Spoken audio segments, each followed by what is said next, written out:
మంత్రి మల్లారెడ్డి గారు ఉండి చాలా అభివృద్ధి చేసిన నేను అని చెప్పిండ్రు. దాదాపుగా ఒక టర్మ్ ఆయన ఎమ్మెల్యే ఉండే, ఒక టర్మ్ ఎంపీగా ఉండే, ఒక టర్మ్ మంత్రిగా ఉండే. కానీ ఇప్పుడు ఎక్కడ చూసినా జవహర్ నగర్ కావచ్చు, మేము దమ్మాయి కూడా కావచ్చు, అన్ని ఏరియాస్ తిరుక్కుంటూ వస్తున్నాం. ఎక్కడ చూసినా మౌలికమైనటువంటి వసతులు, తాగునీరు కానీ, రోడ్లు కానీ, స్కూళ్లు కానీ, హాస్పిటళ్లు కానీ ప్రతి ఒక్కదానికి ప్రజలు ఇబ్బంది పడుతున్నటువంటి పరిస్థితి.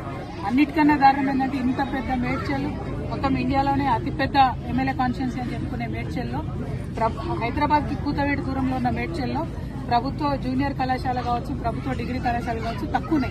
మొత్తం ప్రైవేట్ పరమైపోయింది, ప్రైవేట్ ఎడ్యుకేషన్ హబ్ గా మారిపోయింది, గంజాయి కడ్డగా మారిపోయింది. మొత్తం మేడ్చల్ తప్పితే అభివృద్ధి వైపు అడుగులేసింది లేదు. ఏమన్నా జరిగింది మేడ్చల్లో అంటే కేవలం ఇదివరకు బీఆర్ఎస్ ప్రభుత్వం ఉన్నప్పుడు డంప్ యార్డ్ సమస్య కొంత మేరకు తీరింది. ఇప్పుడు కాంగ్రెస్ వచ్చినాక అది డబుల్ త్రిబుల్ అయింది, 2-3 గుంటలు అయిపోయినాయి. అదేవిధంగా అంతకుముందు కొన్ని పెన్షన్స్ వచ్చినాయి, ఆ పెన్షన్స్ ఇప్పుడు పెరగలేదు. అంతకు మించి మేడ్చల్లో నేను పూలమ్మినా, నేను పాలమ్మినా అని చెప్పే మల్లారెడ్డి గారు పూలమ్మడం పాలమ్మడంతో పాటు అనేక ఎకరాల భూమిని కబ్జా పెట్టింది. 2 రోడ్డు విస్తరణ ఏదైతే జరగాలో జరగకుండా అడ్డుపడతా ఉన్నారు. వారి కాలేజీలు, వారి యూనివర్సిటీలు తప్పితే ప్రజలేం బాగుపడ్డారని చూస్తే మాత్రం దారుణమైన పరిస్థితి. ఎందుకంటే గవర్నమెంట్ కట్టించిన డబుల్ బెడ్రూమ్ దగ్గరికి పోయాల్సిన మేము పొద్దున 4,000 మంది ఉన్నారు. 4,000 మందికి 2-3 బస్సులు కూడా లేని పరిస్థితి. మరి మినిస్టర్గా ఉండి, లేబర్ మినిస్టర్గా ఉండి కనీసం మానవ హక్కుల కోసం ఆలోచించాల్సి, అది చేయలేదు. ఇప్పుడు జవహర్ నగర్ మొత్తం ఏరియా అంతా చూస్తున్నాం. అందరితో కూడా 58, 59 జీవో కింద పైసలు కట్టించుకున్నారు రిజిస్ట్రేషన్. ఎందుకోసం కాలేదు రిజిస్ట్రేషన్? ఎందుకైతే లేవు? ఎట్లా మేయర్ గారి కుటుంబ సభ్యులకు రిజిస్ట్రేషన్ అయిందని చెప్తా ఉన్నారు, మల్లారెడ్డి గారి కుటుంబ సభ్యులకు రిజిస్ట్రేషన్ అయిందని చెప్తున్నారు. వాళ్ళకి మాత్రం రిజిస్ట్రేషన్ అయ్యి సామాన్య ప్రజలకు ఎందుకు రిజిస్ట్రేషన్ కాదు? ఎవరు కాపాడుతున్నారు మల్లారెడ్డి గారిని?